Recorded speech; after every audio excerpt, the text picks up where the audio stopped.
Muy buenos días, amigos televidentes, bienvenidos a Pulso Político en este primer programa de enero del 2012.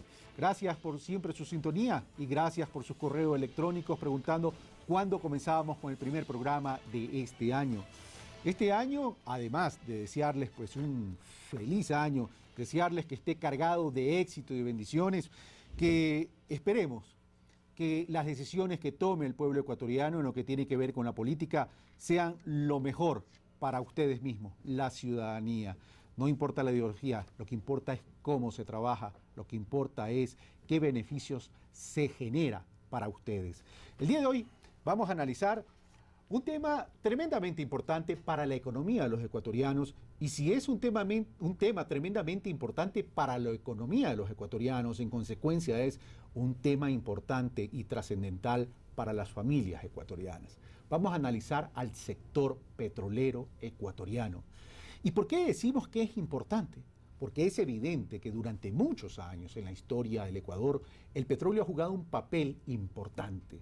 A veces en algún artículo que llegué a escribir dije si el petróleo realmente era una bendición o una maldición para los ecuatorianos. Lo cierto es que el petróleo lo tenemos bajo la tierra, lo cierto es que tenemos que explotarlo, lo cierto es que tenemos que venderlo y lo cierto es que tenemos que aprovechar esos recursos, pero lo cierto también es que no podemos depender tan solo de un solo producto, valga la redundancia, para nuestra economía, porque eso también genera una tremenda debilidad. Pero eso es un tema de otro análisis.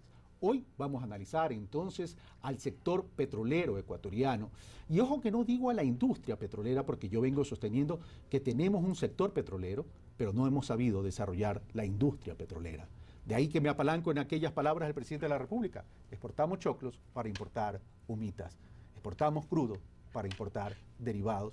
Y no nos hemos podido beneficiar de ese efecto neto de los elevados precios del petróleo. Para analizar este sector hemos invitado al ex secretario general de la OPEP, un ecuatoriano, el ingeniero René Ortiz, y al gerente general de Petroecuador, Marco Calvo Piña. Ingeniero Ortiz, muy buenos días, gracias por aceptar nuestra invitación. Señor gerente general de Petroecuador, muy buenos días. Ingeniero Marco Calvo Piña. Los invito entonces, queridos panelistas, a que veamos un primer reportaje introductorio que nos ha preparado Carlos Andrés Núñez, quien hace un recuento de este tema del petróleo, que por cierto son 40 años del sector. Veamos entonces a Carlos Andrés Núñez en su reportaje. Al cumplirse 40 años del inicio de la actividad petrolera en nuestro país, esta sigue siendo el pilar fundamental de la economía del Ecuador. De hecho, los datos muestran que actualmente por este concepto se genera un monto global de unos 65.000 millones de dólares. Es sin duda la columna vertebral de la economía ecuatoriana. De hecho, Petroecuador señala que el 2011 cerró su producción en 55,3 millones de barriles, superando en un 6% la meta planteada a inicios de año, y aspira a superarla en el 2012. Sin embargo, desde varios sectores se han manifestado dudas sobre el manejo de este sector estratégico. Nos estamos dando las vueltas por la periferia del problema sin analizar el fondo. Buena parte de la producción petrolera del Ecuador, por este tipo de producción que estamos realizando, es más bien inconveniente, porque son muchísimos los campos que producen alrededor de un 90-95% de agua, y la diferencia es petróleo. Realmente somos productores de agua, y esa agua al reinyectarla a los yacimientos más bien provoca enormes daños ambientales. Por otra parte, la inversión petrolera en nuestro país ha pasado de 120 millones de dólares a 500 millones de dólares durante el gobierno actual. El resultado se ve a la vista, ¿no? A más inversión estatal, pues el resultado ha sido un incremento en la producción de crudo y también un mejoramiento en la producción de hidrocarburos, de derivados de petróleo. Este aumento de recursos tiene relación con la renegociación que el Estado ha hecho con las diferentes compañías para pasar al modelo de contrato de prestación de servicios. Ha sido básicamente para adecuarse a la nueva Constitución. Son tarifas, desde mi punto de vista, absolutamente desmedidas, porque muchísimos de esos campos ya habían amortizado sus inversiones. Esas compañías están, muchas de ellas, más de 20 años en el país. De tal manera que es una tarifa que tal vez se la podría sostener o explicar en campos prospectivos. Pero en algunos casos, el gobierno ha decidido no renovar estos contratos. Lo último es lo sucedido con la empresa uruguaya ANGAP, por falta de entendimiento en la forma contractual. Que el petróleo sale de cualquier país, incluso el Ecuador, y ya en alta mar las empresas que lo compran, sean estatales o sean privadas, al final lo negocian en función de sus intereses. Acotando que el tema central debería ser el precio de los productos que se compran versus el precio del crudo que el Ecuador vende. Por otra parte, se cree que nuestro país tiene un sistema de refinación desactualizado. La refinería de Esmeraldas ya cumplió. La refinería de Esmeraldas hace muchísimo tiempo que ya no cubre las expectativas de la demanda nacional. Y por eso se dice que es necesario acelerar el proceso de construcción de la refinería del Pacífico.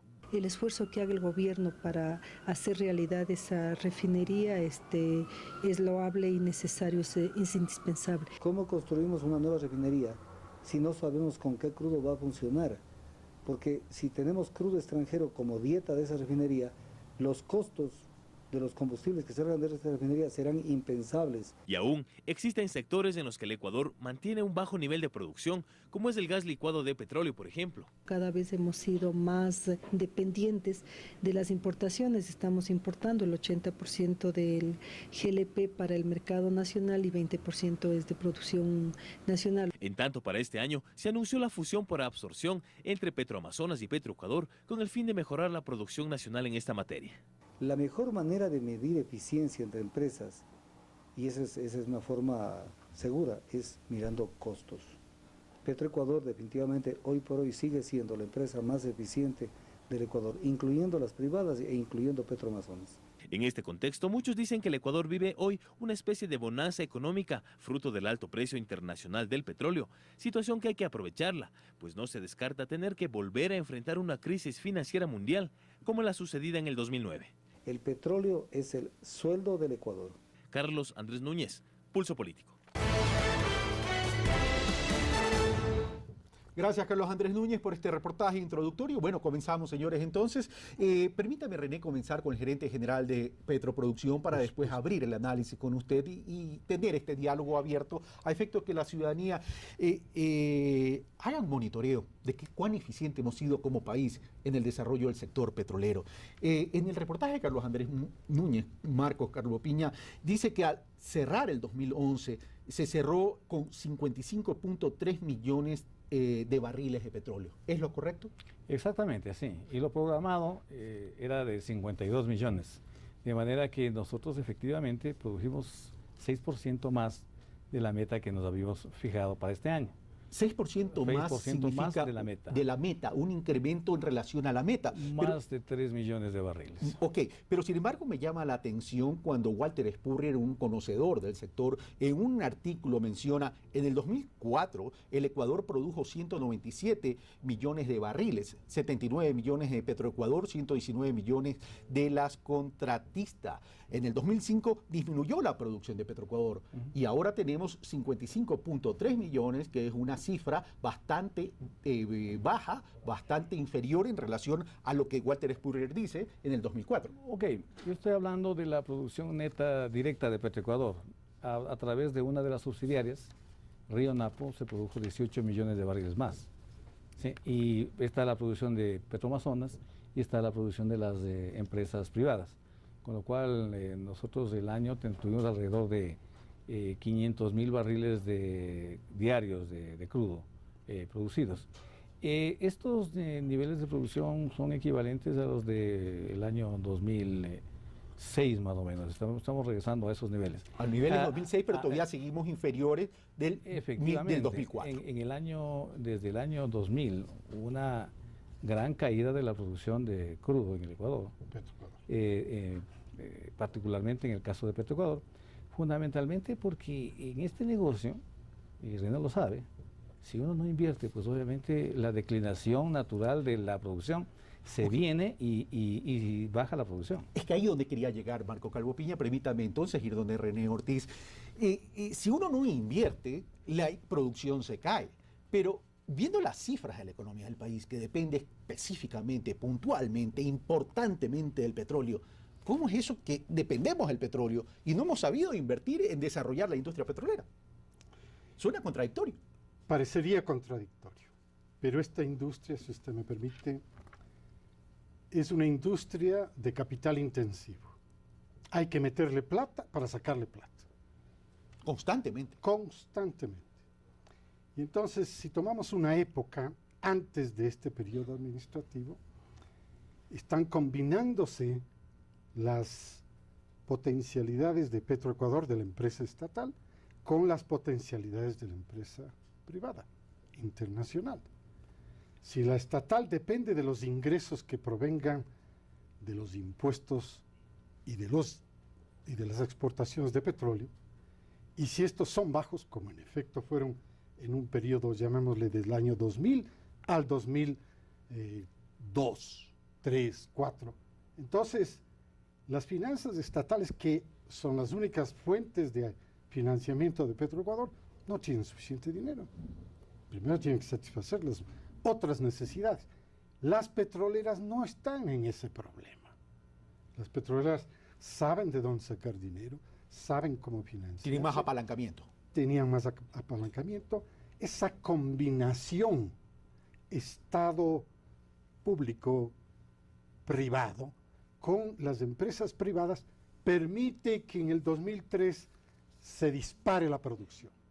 ¿Por qué? Porque estuvo disponible un nuevo oleoducto. Si solamente el año anterior la disputa por capacidad en el SOTE, que era el oleoducto existente desde hace más de 25 años, es una disputa entre privadas y la estatal. ¿Quién puede poner un barril más en ese pipeline, en ese oleoducto? Era un cuello de botella. Se logró aumentar la capacidad al máximo de su capacidad de diseño. Pero, evidentemente, máxima capacidad de diseño de conformidad con ciertas especificaciones de gravedad API de los petróleos. Pero la química de los petróleos ha ido cambiando, no en Ecuador, en todo el mundo. La química de los petróleos es que se van descubriendo cada vez más y más y más petróleos pesados y extra pesados. Y ya estamos en otra categoría también. Ahora, permítame hacerle una precisión, René, para que usted nos pueda responder y aclarar este tema. Es decir, que cuando los precios están bajos, para la estatal era complicado reinvertir y ampliar estos procesos ampliar sus procesos de producción, lo cual necesariamente significaba que tenía que apalancarse en las petroleras privadas porque ellas sí tenían mayor capacidad de financiamiento. Y así fue. Se pueden ver fácilmente gráficos en las estadísticas de Petroecuador, en las estadísticas de las compañías privadas, en las estadísticas del Banco Central, en donde la producción de Petroecuador declina y la producción de las privadas sube. Y esto es clarísimo. Ahora, se alcanza así un pico de producción. En mi opinión, 1996. Perdón. En mi opinión, 2006 es el pico de producción con 196 millones de barriles al año. Y desde ahí se tiene una declinación lamentable, pero es año tras año. 2007 declina, 2008 declina, 2009 declina, 2010 declina.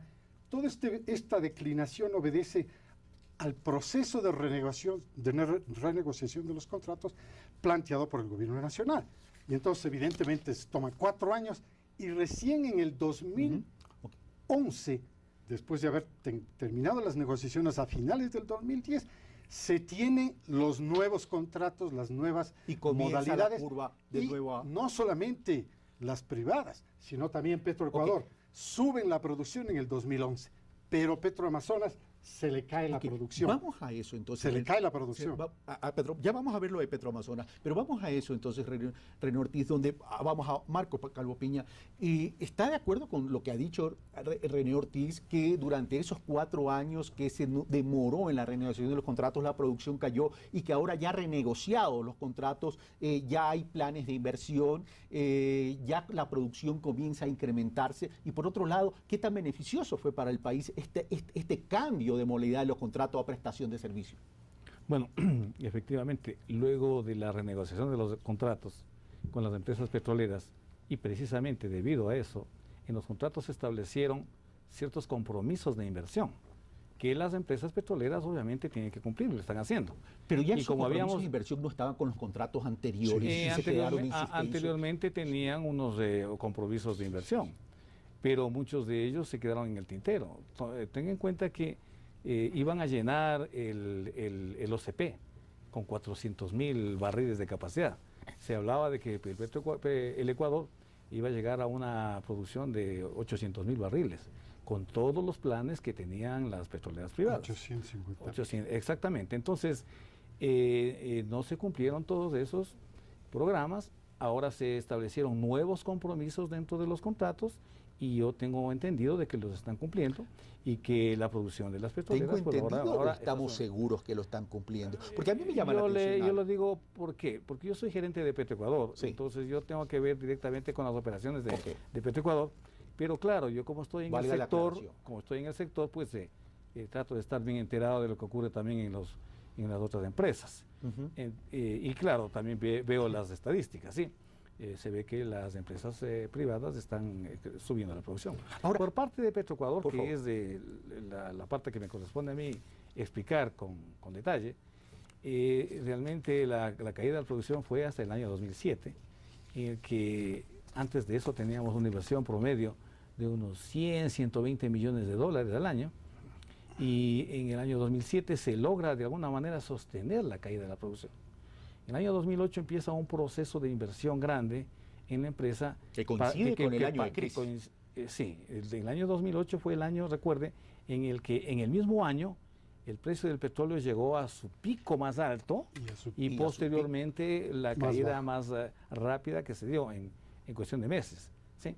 Entonces, en esa época Petroecuador comenzó a invertir fuertemente, pasando de 100 millones de dólares a 500 millones de dólares al año, que es más o menos el nivel en el que estamos. Y obviamente desde este año 2008, si usted ve las curvas de producción de Petroecuador, se han ido creciendo permanentemente. Ok, ahora, el 18 de diciembre del 2011, el mismo Walter Spurrier escribe algo interesante. Se titula Tras el aumento de la producción, pero dice, este gobierno, tan propenso a ampliar el ámbito de la acción del Estado, está próximo a completar una profunda transformación del sector petrolero estatal, tras lo cual Petroecuador dejará de tener a su cargo la producción petrolera. Lo que los gobiernos neoliberales de los últimos 25 años quisieron y no pudieron hacer, lo hará el socializante régimen de Alianza País. Dice, será Petroamazonas la que asuma la exploración de nuevas áreas de bajo riesgo que se reserva el Estado. Los campos que estuvieron a cargo de la Texaco, hoy Chevron, los operó Petroecuador durante 18 años, lapso durante el cual la producción de los 4 mayores campos cayó 40% en enero del 2011, y continúa diciendo no hay datos para después de enero. Este es el primer gobierno desde que tenemos petróleo que no publica la producción de petróleo por campo. René Ortiz y Marco Calvo Piña. Muy bien. El análisis que hace Walter Spurrier toma data histórica, por supuesto, y en él va pasando por las crisis petroleras, crisis de precios bajos, porque la última crisis de 1978-79, que es la caída del Shah y la subida de Khomeini al poder en Irán, significó precios altísimos, pero después viene un derrumbe total y hay décadas de los 80 y de los 90 con precios muy bajos, es decir, Petroecuador vendiendo a precios debajo de los $10, y con ese nivel de ingresos a precios tan bajos, evidentemente no hay para invertir. Entonces la empresa estatal sí hace el mejor de los esfuerzos, llamémoslo así, de sobrevivir con lo que puede, y prácticamente poniéndose a la cola de todos los que golpean la puerta del Ministerio de Finanzas para tener ingresos del Estado. Sin embargo, durante todo este periodo también se da el otro fenómeno, que es el fenómeno de los contratos de exploración y producción. Y todos estos contratos, analizados década por década por década, cumplen con el objetivo. ¿Cuál es el objetivo? Exploración y explotación de hidrocarburos. Voy a señalar, entre el 73 y el 83, una década completa, el promedio de producción sube de casi 0 a 73 millones de barriles al año. Promedio, todos los años. 84-94, salta a 100 millones. 95-2005, salta a 156 millones.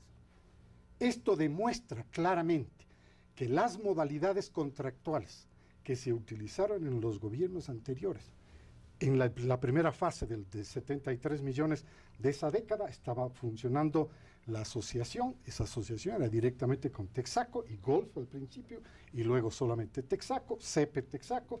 La siguiente es de prestación de servicios, la siguiente es de participación. Todas estas demuestran que el objetivo de los contratos, que es explorar y descubrir petróleo y luego desarrollarlo y ponerlo en producción, se cumplió.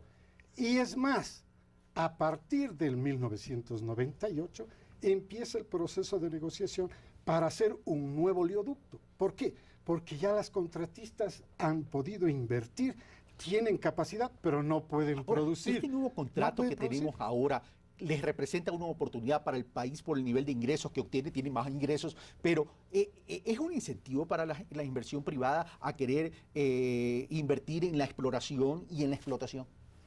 Yo he sido un crítico de esta modalidad contractual y sigo siendo un crítico de esta modalidad. La modalidad actual es prestación de Es servicios. prestación de servicio y paga o reditúa por barril producido.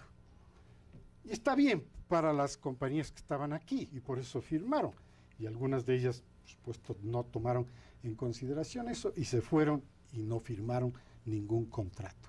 Esa modalidad en un debate en este mismo escenario con el presidente de la República, antes de la reforma de la ley de hidrocarburos, hice algunos señalamientos de por qué yo consideraba que esa modalidad contractual no incentiva la producción y tampoco incentiva la exploración para precisamente hacer lo que hace una industria saludable.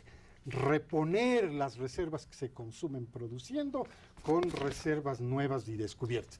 Durante todo este periodo de análisis no se ha aumentado un solo barril de petróleo nuevo descubierto. Ok, descubierto, es decir, nuevo, estamos hablando. Vamos entonces donde Marcos Calvo Piña. Pero Walter Spurrier dice, Petroecuador va a ceder la producción a empresas privadas. ¿Es así? A ver, primero se refiere al tema de Petroamazonas como que Petroamazonas fuera una empresa privada. No lo es. Es una empresa pública como lo es Petroecuador. Estamos hablando dentro del proceso de reestructura del sector petrolero estatal, el tener una sola empresa en lugar de varias que se dedique a esta fase importantísima que es la exploración y producción de petróleo. Y tener otra que se dedique a las otras actividades que llaman de down y midstream. ¿Sí? Es decir, todo lo que es transporte por oleoductos y poliductos, refinerías, etc. Ese es un esquema que ha sido analizado con una empresa consultora de mucho prestigio, que es la Deloitte, quienes nos están asesorando en el manejo de una transformación ordenada para tener obviamente una modernización, empresas que puedan manejarse como es una empresa internacional de clase mundial. En el otro, lo que seguramente se refiere el señor Spurrier, probablemente sea a la negociación de los campos maduros, que lo estamos haciendo con algunas empresas de servicios de mucho prestigio, como son Halliburton y Schlumberger, que todo el mundo lo conoce, que son empresas que tienen tecnología propia y que trabajan en todo el mundo. ¿Qué es lo que se está negociando con ellos? Y estamos muy prontos a firmar los contratos. Es a que ellos vengan a invertir a su riesgo en la implantación de programas piloto de investigación para incorporar tecnologías que anteriormente no las hemos utilizado a efectos de incrementar el factor de recuperación de las reservas. Actualmente lo que estamos haciendo es tratando de optimizar la extracción, es decir, hacerlo más rápido, en el entendido de que mientras más pronto lo sacamos, pues económicamente es mejor, por efectos de una tasa de descuento. Pero lo que se trata es de implantar técnicas que en siglas en inglés se llama EOR, ¿sí?, con la cual nosotros vamos a incrementar el factor de recuperación, es decir, pasar, qué sé yo, de un factor del 30 al 35%, al 40%. Es decir, sacar más crudo del que actualmente nosotros tenemos la expectativa de sacar. De ahí que Augusto Tandazo decía que el 95% de la extracción es más agua que petróleo. Bueno, hay campos y campos. Hay algunos campos en donde le llaman el avance, el corte de agua es tan grande que efectivamente tienen que producir una cantidad de fluido muy grande para poder tener una cantidad de crudo. En algunos casos sí se han dado de que hemos llegado a un 90% del agua. Pero no todos los campos son así. Ahora, lo cierto es que tenemos que invertir en tecnología. Ahora, pero el cuestionamiento que hacía René Ortiz en relación a esta modalidad de contrato de prestación de servicio, de prestación de servicio, él decía, no soy de los creyentes que esto pueda llevar a incentivar a los inversionistas para incrementar la producción. El tema es, ¿cómo va a estar proyectada la producción ecuatoriana de petróleo por un lado? Por otro lado, ¿cómo va a estar la exploración y cómo están nuestras reservas? Porque todo el mundo se pregunta, ¿hasta cuándo vamos a tener petróleo? Bueno, las reservas remanentes en el Ecuador actualmente son de 3.000 millones de barriles, pero la idea es, obviamente, es que nosotros tenemos que invertir el país, sea con inversión directa o inversión privada, tenemos que invertir en exploración. ¿Sí? Eso es una situación sine qua non que tenemos que hacerlo. Y para eso existen varias alternativas que lo está manejando el gobierno nacional. Ustedes saben que actualmente está en un proceso de licitación de los bloques del suroriente, están en el otro proceso de los campos marginales, pero no solamente eso, nosotros tenemos que ir a explorar en el mar, tenemos que ir a explorar en la montaña, tenemos que ir a explorar en el litoral y tenemos que ir a explorar afuera del país. O sea, no podemos nosotros restringirnos a actuar únicamente a nivel nacional. Acá tenemos otras empresas chilenas, ¿sí? Ecopetrol está actualmente con un bloque en la costa del Golfo. Bueno, nosotros tenemos también que internacionalizarnos. Tenemos nosotros, Petroecuador, ya una participación en el campo. Tenemos el capital, tenemos la tecnología para exportarnos nosotros como petroleros en términos de ir a desarrollar el sector petrolero en el exterior. En asociación con otras empresas, por supuesto, podemos hacerlo. Okay. Sí.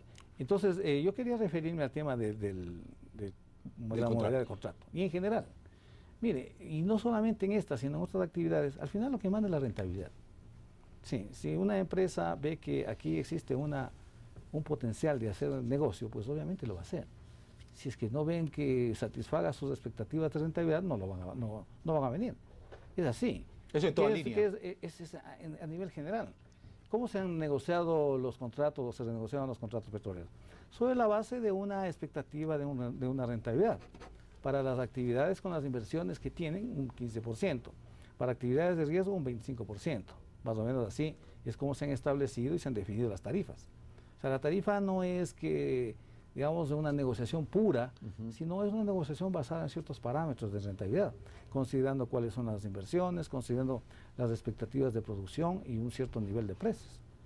Claro, obviamente uno no conoce el futuro porque nadie lo conoce, pero uno más o menos hace sus proyecciones y en función de eso se establecen las tarifas. Ok, vamos donde René Ortiz.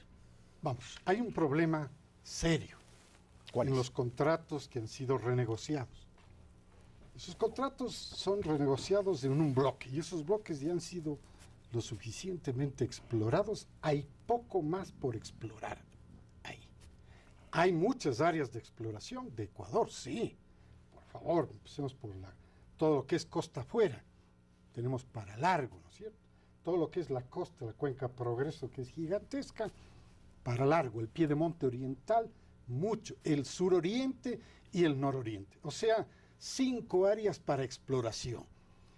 Hemos estado, digo, quienes tenemos la oportunidad de opinar públicamente, hemos estado insistiendo en el gobierno anterior, en que hay que hacer exploración, Lamentablemente el proceso de reestructuración de todo el sector, para mi manera de ver, ha tomado demasiado tiempo, está rodeado de una serie de incertidumbres que son el resultado de más improvisaciones del gobierno nacional, sin saber exactamente qué es lo que estamos queriendo hacer, ¿no? Y la verdad es que hemos perdido bastante tiempo en este aspecto. Entonces, se dice, bueno, vamos a ir al suroriente, pero ¿cuándo vamos a ir a la costa? ¿Pero cuándo vamos a ir a toda la cuenca del Progreso, al Piedemonte? Es decir, hay mucho por explorar. Yo soy partícipe de que se haga una sola licitación gigantesca con todas las ayudas y apoyos de empresas internacionales de gran prestigio, como lo hemos hecho en el pasado.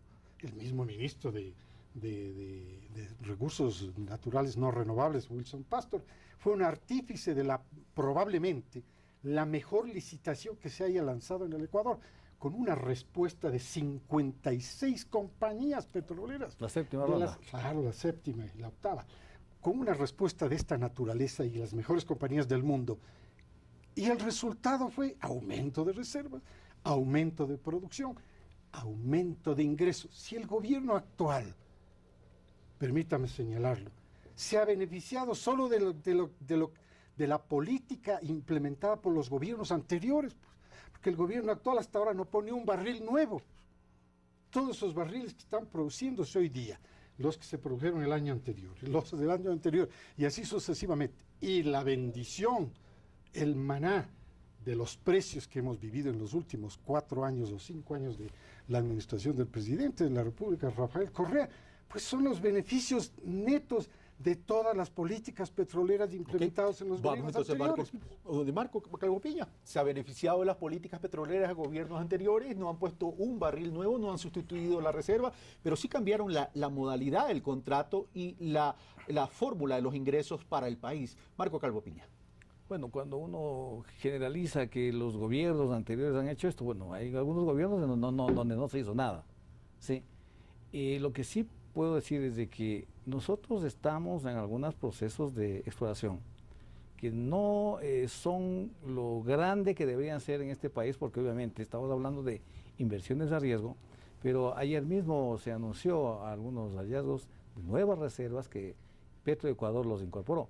No son los niveles de reservas que nosotros esperábamos, pero hay algunos campos que nosotros le estamos ahora desarrollando y que han sido descubiertos por Petroecuador.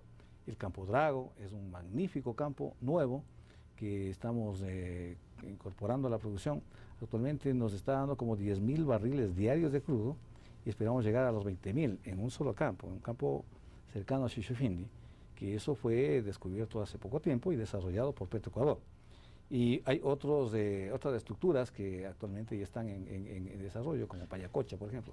Ahora, lo ideal es de que nosotros vayamos incorporando reservas al mismo nivel, por lo menos al que nosotros estamos extrayendo. Esa es una política sana de mantener las reservas. ¿Cuál es la relación en este momento de eso? Bueno, en este 3%. momento no, pues obviamente no estamos incorporando reservas al mismo ritmo. Pero Pero una cosa no al mismo ritmo y otra cosa el 3% sí es preocupante. Bueno, yo estoy hablando en el caso específico de Petroecuador. Petroecuador, claro. Nosotros, Yo estoy hablando en general, nosotros incorporamos 18 millones de barriles, ¿sí? Y nosotros extrajimos 55. O sea, la relación no es la adecuada de 1 a 1. Pero tenemos nuestros esfuerzos exploratorios. Petroamazonas hace su parte.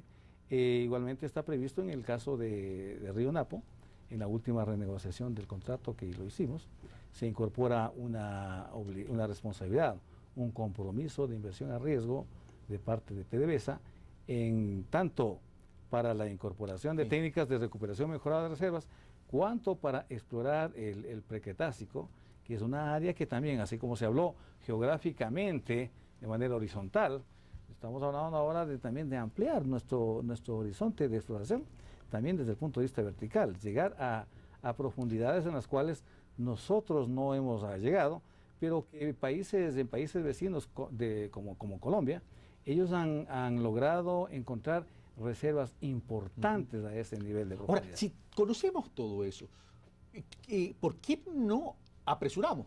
Ponemos el pie en el acelerador y apresuramos los pasos. ¿Qué criterio le merece al gerente general de Petroecuador esta sugerencia de René Ortiz de convocar una gran licitación, bien estructurada, por cierto, transparente también, por cierto, como para poder acelerar todo este desarrollo? Ok, en la última reforma de la ley de hidrocarburos, Petroecuador pasó a ser una operadora más dentro de la actividad petrolera. Anteriormente era de alguna manera la representante del Estado en sus relaciones con las petroleras privadas. A raíz de la última reforma, este rol le corresponde a la Secretaría Nacional de Hidrocarburos, que es la que está desarrollando todo este proceso licitatorio. Yo conozco, como lo conocemos en el que estamos más o menos interesados en este tema, de los planes que tienen, yo le mencioné anteriormente, que están ahora en una licitación en campos marginales, están en la promoción de la licitación para los campos maduros, se ha trazado un nuevo mapa petrolero en donde se han establecido áreas también en el litoral. Petroecuador, nosotros como operadores hemos manifestado nuestro interés en acceder a algunas de esas áreas para poder desarrollarlos en asociación con otras empresas. Ok, Toma en cuenta, por favor, un punto, que para esto se necesita recursos. Necesitamos recursos de inversión y son recursos de inversión a riesgo. Cuando estamos hablando de exploración estamos hablando de riesgo y obviamente nosotros podemos arriesgar hasta cierto nivel. La otra cosa es cuánto nosotros podemos disponer de esos recursos. No es solamente cuestión de, digamos, una buena voluntad, sino también el de contar con esos recursos. Sí. Ok, vamos a René Ortiz.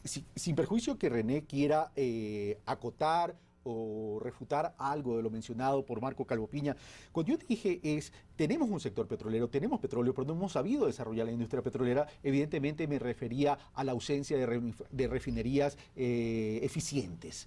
En ese sentido, ¿por qué no lo hemos podido desarrollar y qué tan factible es tener la refinería del Pacífico? Porque más o menos haciendo el mismo análisis de inversiones en el sector de exploración y producción de petróleo, el mismo análisis se aplica a refinación y el mismo análisis se aplica a todo lo que es distribución y comercialización de combustibles. Hay que tener dinero. Entonces, cuando nos preguntamos por qué no se hicieron refinerías en el pasado, porque simplemente había un monopolio. La ley le concedía exclusivamente a CEPE y exclusivamente a Petroecuador posteriormente la capacidad de hacer oleoductos y refinerías. Hoy día la ley es distinta. No, la ley se cambió antes también. Se quitó la monopolización que tenía el Estado, pero quien promueve el negocio no es las compañías privadas. El que promueve el negocio es el Estado, es el gobierno. Y entonces no había la capacidad. Querían que las refinerías se hagan con CEPE o con Petroecuador. Pero si no hay la capacidad económica y tampoco la tecnológica y tampoco la de recursos humanos, entonces es difícil que se lleve adelante una política de esta naturaleza. Pero recuperar las actuales refinerías es pragmático, es decir, porque la refinería Esmeralda hace tiempo venimos diciendo que hay que recuperarla, pero el tema es, ¿qué tan eficiente va a ser esa recuperación? Va a ser bien. Sí, yo soy químico también, ingeniero químico, sabemos que esto es cuestión de cambiar unidades de procesos. ¿No? Hay que entender que estas refinerías, aun cuando aparezcan ser bastante obsoletas, ¿no? El cambio de unidades de procesos le hace cambiar totalmente la configuración, le hace modernizar la configuración. La refinería de Esmeraldas, me imagino, va a trabajar muy bien. Yo no tengo problemas. ¿Abastece el mercado nacional? No abastece. Por eso es que se está pensando, no de ahora, ni desde hace 5 años, tenemos más o menos de unos 20 años pensando en nuevas refinerías. Pero cuando se pensaba en nuevas refinerías, se pensaba que era Petroecuador la que debía hacer. Pero si Petroecuador no tiene dinero, entonces no la hace. Y pasa 1 año, pasa 2, pasa 10 y no se hace. Hoy día nos hemos planteado como país realizar una refinería en complejos de procesamiento. Aquí voy a hacer una anotación pertinente. No importa que el crudo sea de Ecuador o el petróleo crudo en productos, porque nadie le puede poner al carro, al vehículo, petróleo directamente, sino gasolina o diésel. Ahora, que nosotros tenemos que ajustar todo lo que es el comercio interno, no hay la menor duda. Todos sabemos que estamos viviendo con subsidios.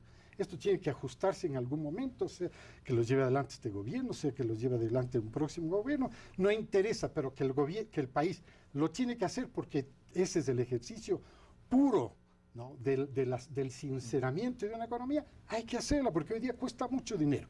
Pero quiero regresar al punto de inversiones. Si no hay capacidad de inversión para que Petroecuador emprenda en ABC negocios, tiene que esa capacidad de inversión ser suplida, compartida con los privados, como lo han hecho en todo el mundo. Pero si si nosotros no podemos ser la excepción. En todo el mundo se hace así. Okay. Lo hacen las empresas estatales conjuntamente con las privadas. Pero vamos al tema de la refinería. La refinería del Pacífico, que se está hablando tanto, pero que poco se conoce realmente, no es que va a poner el Ecuador el 100% de la inversión, porque estamos hablando de cifras bastante elevadas. Se supone que van a entrar privados, se supone que también pueden entrar países amigos, etcétera, etcétera. Pero el tema es como que fue un deseo, una aspiración, pero no tenemos información sobre el tema, qué tanto está avanzando el tema de la refinería del Pacífico, siendo necesario para ya no importar las humitas que decía el presidente de la República. Ya, bueno, antes que nada quisiera indicarle que en el año 1994 se dictó una ley reformatoria de la ley de carburos, la ley 40 se llama, Así es. en la cual se cambiaron algunos artículos, el artículo 3 me parece, en el que se permite a empresas privadas o mixtas o asociaciones de empresas para que puedan hacer actividades en todas las fases de la industria del petróleo. Así lo dice. Y así Bueno, se dio. y así se dio, y efectivamente hubo mucha inversión en la parte de distribución, en la parte de producción y exploración de petróleo, sí, el oleoducto, el crudos pesados, etc. Entonces, legalmente es posible la inversión privada. Ahora, hablando respecto a las refinerías. La refinería de Esmeralda es una refinería de minera conversión. Una refinería que tiene unidades más o menos sofisticadas. Tiene un buen rendimiento, pero el rendimiento no solamente depende de la configuración, también depende de la carga. Es un conjunto de cosas y también depende de qué es lo que usted quiera obtener. Sí, las refinerías de La Libertad y la Amazonas son unas refinerías que únicamente tienen destilación atmosférica, es decir, hacen una separación en base a sus diferentes volatilidades. Sí, no tienen la posibilidad de hacer procesos de transformación química como sí tenemos en la refinería de Esmeraldas a un nivel mediano.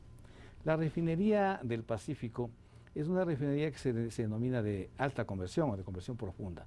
¿Por qué? Porque prácticamente va a obtener fundamentalmente productos livianos y lo único que queda al final como residuo es coque. Esta refinería tiene no solamente la destilación atmosférica, sino tiene toda una gama de procesos para poder obtener productos de alta calidad. Tendrá. Así es, así es como está diseñada. ¿Qué se ha hecho hasta ahora? Muchas cosas, sí. No se puede mover una piedra hasta que no se tenga la licencia ambiental, usted lo conoce. Para tener la licencia ambiental nosotros debemos tener la ingeniería básica. La ingeniería básica está en pleno desarrollo. De acuerdo con el contrato tiene que entregarse en el mes de marzo del de este año, 2012. Parece que hay un atraso de 1 o 2 meses, pero nada más. Pero antes de eso se hizo un estudio de visualización que lo hizo la empresa KBC, que es una empresa muy importante en Estados Unidos. Se hizo el estudio de conceptualización que lo hizo la empresa SK. Actualmente está haciendo la ingeniería básica. En la ingeniería básica se definieron las configuraciones, está completamente definida. Se contrataron a los licenciantes, 4 licenciantes de los más grandes del mundo, UOP, Axens de Francia, UOP de Estados Unidos. Yo entiendo que el proceso continúa, pero el tema, permítame ponerlo en términos coloquiales y populares debido al tiempo. ¿Y el Kushki? Ya, déjeme terminar este asunto. Está Linde, está Foster Wheeler, los más grandes del mundo. La ingeniería se está desarrollándose. Se hizo 9 estudios de línea base ambiental. Se hizo el estudio de microlocalización para determinar el sitio donde se va a construir. Se adquirieron los terrenos. Se tiene el estudio de impacto ambiental. Bueno, una serie de estudios que tienen que hacerse previamente a tener la licencia ambiental. Ahora, la pregunta suya es, digamos, la pregunta de la clave. Sí, ¿con qué dinero vamos a invertir 12.000 y pico de millones de dólares que se le quede aquí? Una parte tenemos que poner los socios. Los socios somos Petroecuador y PDVSA en un 51% y PDVSA en el 49%. Y el resto, pues obviamente tenemos que apalancarlos, como ocurre en cualquier negocio. Eso no es ninguna novedad. Sí. Entonces, ¿cómo lo vamos a hacer? Bueno, una vez que tengamos también, porque para salir a conseguir dinero, usted ya tiene que ir con una idea ya bien elaborada. Claro. Usted no puede ir solamente con una idea. Usted debe tener contratos de suministro de crudo. Debe tener, debe tener también una cierta inversión. Claro. Porque nadie va a poner aquí dinero si no ve que también los dueños están dispuestos a invertir. Perfecto. Entonces, el Pacífico va. ¿En qué año más o menos se estima que podría estar o la meta? Está previsto de ahora, hasta el cronograma que está vigente, en el año 2015. 2015. Bueno, ya que hemos hablado de refinería, permítanme saltar a un tema, porque se ha sido crítico en la calidad de los combustibles y hoy ustedes han mandado una noticia de que tenemos el diésel premium y que favorece a los consumidores de este tipo de combustibles. Veamos un reportaje que nos ha preparado Carlos Andrés Núñez. Desde el año 2006 en el país comenzó a comercializarse el diésel premium, que es un combustible de menor contaminación. Pero a partir de este 2012, este diésel se vende en todo el territorio nacional. Para todo lo que es sector automotriz. La medición es en base al contenido de azufre que tiene el combustible. Así, el diésel premium contiene 500 partes por millón, mientras que el diésel 2 contiene 7.000 partes por millón. Este último actualmente solo lo utilizan algunas industrias. Un mejoramiento en la calidad de los combustibles evidentemente tiene un efecto directo en la calidad de la combustión. Esto aumenta la vida útil de los vehículos, pero el principal efecto tiene que ver con la salud pública, con la calidad del ambiente. Pero, ¿está el Ecuador en la capacidad de producir estos combustibles de mejor calidad? Nos queda aproximadamente, y en términos redondos, 19.000 barriles diarios de diésel premium de producción nacional para ponerle en el mercado. No obstante, la demanda del país es de 50.000 barriles diarios, por lo que el gobierno gasta unos 16.000 millones de dólares anuales en la importación de combustibles. Frente a ello, se ha propuesto renovar las refinerías de Shushufindi y Esmeraldas a un costo de unos 1.400 millones de dólares. El mejoramiento de las dos refinerías de Esmeraldas y Shushufindi está enfocada no solo a mejorar el diésel, sino a mejorar en general la calidad de los combustibles que se producen en el país. Pues además, otro de los objetivos en este tema es lograr que en el segundo semestre de este año el Ecuador pueda contar con un diésel de 250 partes por millón. Esto va a permitir un importante cambio tecnológico, porque podremos exigir a nivel de país que los vehículos de transporte público o de carga pesada que utilizan diésel sean vehículos que utilicen una mejor tecnología. Pues existen países en la región en los que se utiliza un diésel de hasta 50 partes por millón. Nos hemos puesto dentro de lo aceptable actualmente como norma ambientalista. Se trata de un cambio fundamental para el país, pues implica el consumo y producción de energía, concepto clave para el desarrollo. Carlos Andrés Núñez, Pulso Político. Gracias, Carlos Andrés Núñez. Bueno, voy con René Ortiz sobre este reportaje que nos ha preparado en relación al diésel premium. René Ortiz, Marco Calvo Piña y pasamos a otros temas. ¿Cuesta dinero? Cuesta. Definitivo. La calidad cuesta dinero. Yo creo que en estos momentos en donde el gobierno nacional goza de esa fortuna que es precios altos e ingresos altos, pues también puede darse este tipo de promociones de productos nuevos con mayor calidad, puede darse esta sindéresis de que se consuma dentro del país productos que contaminen menos el ambiente. Pues evidentemente tener un diésel que tenía 2.000, 7.000 partes por millón, evidentemente una contaminación gigantesca. Bajar esa contaminación cuesta dinero. Y yo pienso que eso es guardar primero sindéresis con la propuesta general del gobierno, ese alineamiento con los temas ambientales. Entonces, esto es hacer, de una manera u otra, esto es hacer desarrollo, darle calidad. Entonces, buen paso, hay que reconocer, es un buen paso. El siguiente paso que nosotros tenemos que dar en combustibles, en materia de combustibles, es el sinceramiento de los precios.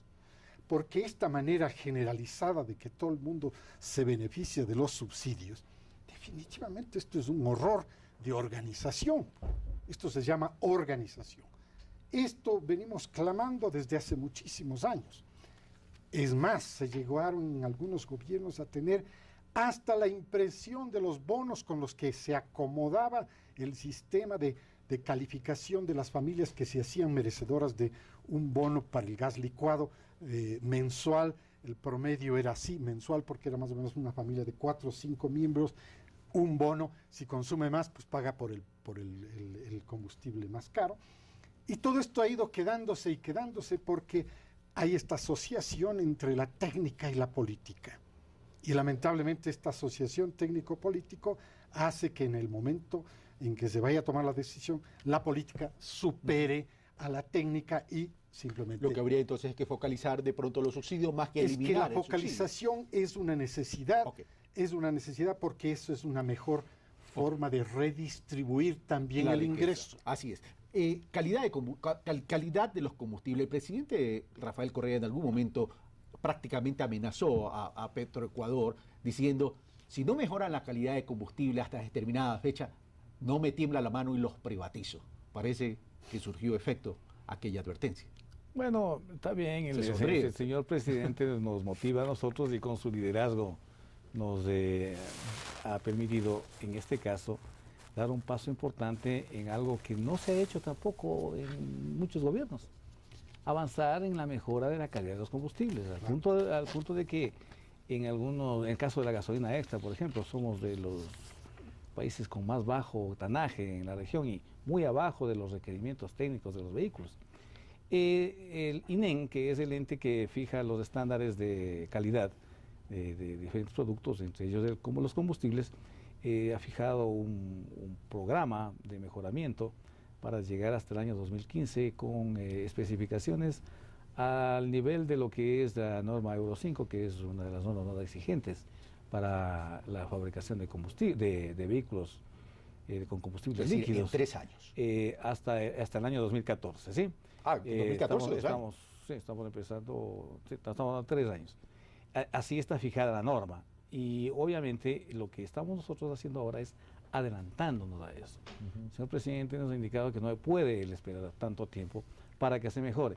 Ahora, ¿cómo lo estamos haciendo? Hemos tenido que hacer algunas variaciones en nuestra infraestructura, pero sobre todo lo que estamos haciendo es importando productos de alta calidad para poder mezclarlo con nuestra producción propia y de esa manera tener los productos con mejores especificaciones. En el caso del diésel, si bien nosotros en la refinería estamos produciendo ahora unos 21,000 barriles de diésel premium, que tiene alrededor de unos 200 partes por millón de azufre. Las otras refinerías no tienen estos procesos y por lo tanto solamente producen diésel 2, de manera que nosotros tenemos que venir y hacer mezclas con nuestros productos. En algunos casos, algunas áreas abasteceremos directamente con producto importado. Pero este producto diésel premium, que lo teníamos antes, pero solo se lo vendía en el distrito metropolitano de Quito y en Cuenca, ahora se lo está abasteciendo a nivel general. Pero a mediados de año nosotros vamos a tener un diésel de menor calidad, de menor contenido de azufre, porque vamos a cambiar el catalizador de la unidad de hidrodesulfuración a un catalizador de última generación. Eso lo hace de mayor calidad entonces. Que nos va a permitir en la refinería de Esmeraldas tener diésel de máximo 50 partes por millón. René Ortiz quería acotar algo. Con lo cual vamos a bajar de 500 partes por millón el diésel premium a 250. Ya, ok. René Ortiz quería acotar algo al respecto. Sí. Me quedan apenas 5 minutos, por favor. Solamente una acotación en el sentido de que el diésel premium es una tesis que se planteó el alcalde Paco Moncayo y que con Petroecuador lograron un acuerdo para que Quito sea abastecido de ese diésel premium. ¿Por qué? Porque el problema de combustión en altura es serio, es grave. Entonces, si al nivel del mar el problema de combustión es más fácil, se podía utilizar diésel 2 inclusive, y como se lo ha hecho y mezclado con el 4. Pero a nivel de altura de Quito, se logró montar esa política conjuntamente con Petroecuador para que abastezca del diésel premium a este sector del parque automotor. Y ahora lo que se ha hecho es amplificar a todo el país ahora, ¿no? Sí, todo el país está actualmente, sí. O sea, con eso... Ese es el tema diésel, pero en el tema gasolina es otra historia, ¿no? Ahora, en el tema gasolina, cuando inició el gobierno nacional, en 2007, se inició el 15 de enero, el 17 de enero tuvimos la primera reunión con Carlos Pareja Llanuselli, con el propósito de mejorar la calidad de la gasolina. Y usted creo que estuvo presente en esa reunión, si mal no recuerdo. Y el propósito del gobierno nacional, planteado en ese momento, era vamos a llevarnos a una gasolina de un mayor octanaje para eliminar gradualmente la extra. Más o menos un modelo similar al que llevamos nosotros para eliminar, ¿se acuerda usted de esa gasolina comercial, ¿no? Corriente, que se la llamaba de 65 octanos, y naturalmente se va del mercado. Y entonces se quedó ese proyecto de 95 a 97. ¿Lo han definido? Bueno, ahora nosotros hemos analizado diferentes escenarios. De gasolinas. Sí, para eso contratamos a una consultora norteamericana, Jacobs se llama la empresa, Sí, lo conozco. con la cual se definieron los escenarios. En este momento tenemos que tomar la decisión. Un escenario que es probablemente el que mecánicamente es el más apropiado, pero económicamente no cuesta, es el de subir la gasolina extra de 81 a 87 octanos y la gasolina super de 90 a 92 Pero vamos a octanos. tener que llegar a eso. Con lo cual, no, esto le estoy hablando de que un mes. Sí. Ah, ok. Sí. Y con lo cual realmente vamos a tener combustibles que van a estar al nivel de lo mejor de la región. ¿Sí? Y con lo cual nosotros cubriríamos los requerimientos técnicos de, qué sé yo, el 98% Que el tema ambiental tiene que ver también con la sociedad. de los vehículos que se venden, que se expenden en este país. Ok, queda claro el tema. Me quedan apenas 3 minutos y necesito hacerle una pregunta al señor gerente general del Petroecuador sobre este conflicto o este malentendido o mala interpretación entre el Ecuador, Petroecuador, y la empresa petrolera uruguaya ANCAP. Quedó un sinsabor, es decir, le estamos vendiendo petróleo a ANCAP, la petrolera uruguaya, para que cumpla 2 condiciones. La una condición es que refine el petróleo y la otra era que pueda vender el petróleo triangularmente a otros países. Sin embargo, de aquello el presidente de la República daría la impresión que no estaba enterado del tema y se hablaba de incumplimiento del contrato. Usted menciona que no se ha incumplido el contrato, pero sin embargo otro funcionario el funcionario, el gerente de comercio exterior de Petroecuador, Nielsen Arias, dice que la venta de crudo a terceros no era el principal objetivo del acuerdo y que por esta razón no se respetó el espíritu del contrato. Entonces, ¿cómo pueden existir todas estas contradicciones al interior de una misma organización? Verán. El asunto es el siguiente. Existe un convenio de alianza estratégica entre ANCAP y Petroecuador. Eso es evidente. Fue suscrito hace muchos años para realizar actividades a nivel general. Después, en el año 2010, enero del 2010, habían firmado un convenio de intercambio de crudo por derivados, en el cual está definido que Petroecuador entregará el crudo, dice ahí, para ser refinado en Uruguay. Eso lo dice un convenio. Ahora, el convenio para poder ejecutarse deriva en unos contratos. Y en los contratos, en el contrato de suministro de crudo, ahí ya no se indica esta situación como que dice preferentemente, ojo, dice preferentemente. Y en el otro caso, dice que se entregará al circuito de refinación de ANCAP, pero que también, digamos, si por necesidades propias de ANCAP, ellos pueden comercializarlo con terceros. ¿Qué es lo que dijo el señor presidente? Con toda razón, dijo que no se cumplió con la idea que era de entregar el crudo para que sea refinado allá, tal como le informaron que costaba era el convenio. Así le informaron al señor presidente y él con toda razón lo mencionó. Obviamente, si fueron apenas 2 cargamentos, el 3% hacia Uruguay no es preferentemente. Entonces, efectivamente, el convenio decía una cosa y no se cumplió. El contrato decía que podía enviarse a terceros y obviamente no se afectó al contrato. Ahora, le quiero decir una cosa, por ese motivo, Petroecuador no recibió ni un centavo más ni un centavo menos. Quiero decirle algo más porque lastimosamente a veces nos falta un poco de información. No existe ninguna refinería en el mundo que esté diseñada para procesar crudo oriente o crudo napo. Ni siquiera nuestras refinerías ecuatorianas están diseñadas para esos crudos. Lo que hacen normalmente las refinerías es hacer mezclas de crudos para poder refinarlo de acuerdo con su configuración y de acuerdo con los productos que desea obtener. Hecha su aclaración, entonces, Marco Calvo Piña, termino con René Ortiz porque ya estamos excediéndonos en el tiempo. Muy bien. Muy simplemente decirle que este tipo de acuerdos no se hubiera podido conocer lo que se benefició a ANCAP si no hubiera sido por un problema político que se presentó en Uruguay. Y entonces cuando el problema sale en Uruguay, nos damos cuenta que de este proceso, de este acuerdo, de este convenio, de este contrato entre Petroecuador y ANCAP, ANCAP se ha beneficiado en aproximadamente $6 millones. 6 millones de dólares.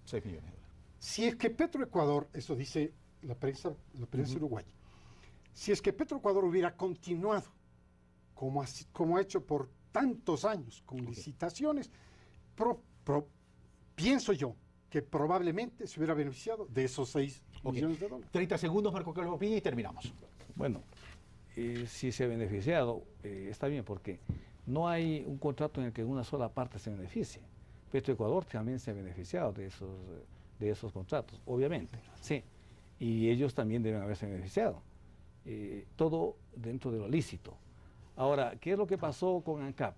Sí, simplemente nosotros decidimos, ellos y nosotros, no continuar, no era una obligación continuar con ese contrato. Se venció en diciembre y nosotros ya terminamos en el enero tiempo. se venció. En enero, ¿ya comunicamos entonces la terminación? En el 26 se termina automáticamente Se porque termina nadie automáticamente. Solicitó. Marco Carlos Piña, gerente general de Petroecuador, muchas gracias. René Ortiz, ex secretario general de la OPEP, muchas gracias. Amigos televidentes, muchas gracias por haber participado y haber sintonizado Pulso Político en este tema importante, por cierto, para el Ecuador, como es el sector petrolero ecuatoriano. Un fuerte abrazo, hasta el próximo domingo.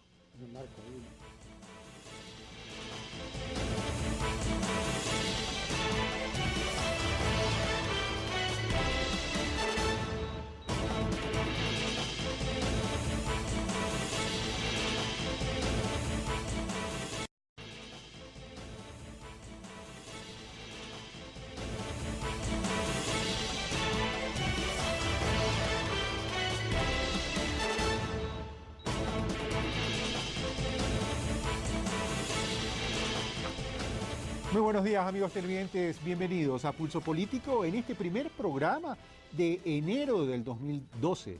Gracias por siempre su sintonía y gracias por sus correos electrónicos preguntando cuándo comenzábamos con el primer programa de este año.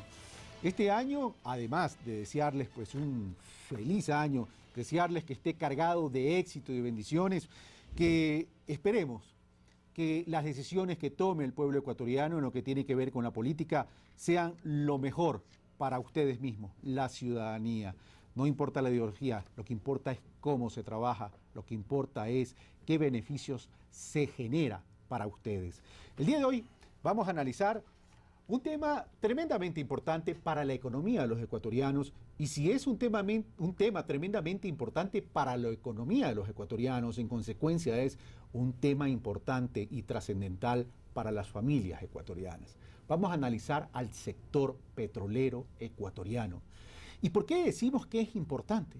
Porque es evidente que durante muchos años en la historia del Ecuador, el petróleo ha jugado un papel importante. A veces en algún artículo que llegué a escribir dije si el petróleo realmente era una bendición o una maldición para los ecuatorianos. Lo cierto es que el petróleo lo tenemos bajo la tierra, lo cierto es que tenemos que explotarlo, lo cierto es que tenemos que venderlo y lo cierto es que tenemos que aprovechar esos recursos, pero lo cierto también es que no podemos depender tan solo de un solo producto, valga la redundancia, para nuestra economía, porque eso también genera una tremenda debilidad. Pero eso es un tema de otro análisis. Hoy vamos a analizar entonces al sector petrolero ecuatoriano. Y ojo que no digo a la industria petrolera porque... Pensables. Y aún existen sectores en los que el Ecuador mantiene un bajo nivel de producción, como es el gas licuado de petróleo, por ejemplo. Cada vez hemos sido más dependientes de las importaciones. Estamos importando el 80% del GLP para el mercado nacional y 20% es de producción nacional. En tanto, para este año se anunció la fusión por absorción entre Petroamazonas y Petroecuador con el fin de mejorar la producción nacional en esta materia. La mejor manera de medir eficiencia entre empresas, y esa es una forma segura, es mirando costos. Petroecuador definitivamente hoy por hoy sigue siendo la empresa más eficiente del Ecuador, incluyendo las privadas e incluyendo Petroamazonas. En este contexto, muchos dicen que el Ecuador vive hoy una especie de bonanza económica, fruto del alto precio internacional del petróleo, situación que hay que aprovecharla, pues no se descarta tener que volver a enfrentar una crisis financiera mundial, como la sucedida en el 2009. El petróleo es el sueldo del Ecuador. Carlos Andrés Núñez, Pulso Político. Gracias, Carlos Andrés Núñez, por este reportaje introductorio. Bueno, comenzamos, señores, entonces. Permítame, René, comenzar con el gerente general de Petroproducción para después abrir el análisis con usted y tener este diálogo abierto a efecto que la ciudadanía haga un monitoreo de cuán eficiente hemos sido como país en el desarrollo del sector petrolero. En el reportaje de Carlos Andrés Núñez, Marcos Calvopiña, dice que al cerrar el 2011 se cerró con 55.3 millones de barriles de petróleo. ¿Es lo correcto? Exactamente, así. Y lo programado era de 52 millones. De manera que nosotros efectivamente produjimos 6% más de la meta que nos habíamos fijado para este año. 6% más significa más de la meta. De la meta, un incremento en relación a la meta. Más de 3 millones de barriles. Ok, pero sin embargo me llama la atención cuando Walter Spurrier, un conocedor del sector, en un artículo menciona, en el 2004 el Ecuador, yo vengo sosteniendo que tenemos un sector petrolero, pero no hemos sabido desarrollar la industria petrolera. De ahí que me apalanco en aquellas palabras del presidente de la República. Exportamos choclos para importar humitas. Exportamos crudo para importar derivados y no nos hemos podido beneficiar de ese efecto neto de los elevados precios del petróleo. Para analizar este sector hemos invitado al ex secretario general de la OPEP, un ecuatoriano, el ingeniero René Ortiz, y al gerente general de Petroecuador, Marco Calvopiña. Ingeniero Ortiz, muy buenos días, gracias por aceptar nuestra invitación. Señor gerente general de Petroecuador, muy buenos días. Ingeniero Marco Calvopiña. Los invito entonces, queridos panelistas, a que veamos un primer reportaje introductorio que nos ha preparado Carlos Andrés Núñez, quien hace un recuento de este tema del petróleo, que por cierto son 40 años del sector. Veamos entonces a Carlos Andrés Núñez en su reportaje. Al cumplirse 40 años del inicio de la actividad petrolera en nuestro país, esta sigue siendo el pilar fundamental de la economía del Ecuador. De hecho, los datos muestran que actualmente por este concepto se genera un monto global de unos 65.000 millones de dólares. Es sin duda la columna vertebral de la economía ecuatoriana. De hecho, Petroecuador señala que el 2011 cerró su producción en 55,3 millones de barriles, superando en un 6% la meta planteada a inicios de año, y aspira a superarla en el 2012. Sin embargo, desde varios sectores se han manifestado dudas sobre el manejo de este sector estratégico. Nos estamos dando las vueltas por la periferia del problema sin analizar el fondo. Buena parte de la producción petrolera del Ecuador, por este tipo de producción que estamos realizando, es más bien inconveniente, porque son muchísimos los campos que producen alrededor de un 90-95% de agua, y la diferencia es petróleo. Realmente somos productores de agua, y esa agua, al reinyectarla a los yacimientos, más bien provoca enormes daños ambientales. Produjo 197 millones de barriles, 79 millones de Petroecuador, 119 millones de las contratistas.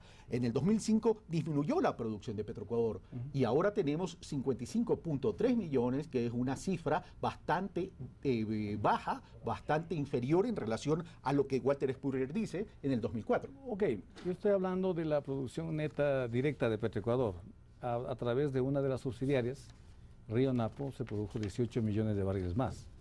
¿Sí? Y está la producción de Petroamazonas y está la producción de las empresas privadas. Con lo cual nosotros el año tuvimos alrededor de 500.000 barriles diarios de crudo producidos. Estos niveles de producción son equivalentes a los del año 2006 más o menos. Estamos regresando a esos niveles. Al nivel del 2006, pero todavía seguimos inferiores del 2004. Desde el año 2000 hubo una gran caída de la producción de crudo en el Ecuador, particularmente en el caso de Petroecuador, fundamentalmente porque en este negocio, y René lo sabe, si uno no invierte, pues obviamente la declinación natural de la producción se viene y baja la producción. Es que ahí donde quería llegar, Marco Calvopiña, permítame entonces ir donde René Ortiz. Si uno no invierte, la producción se cae, pero viendo las cifras de la economía del país, que depende específicamente, puntualmente, importantemente del petróleo, ¿cómo es eso que dependemos del petróleo y no hemos sabido invertir en desarrollar la industria petrolera?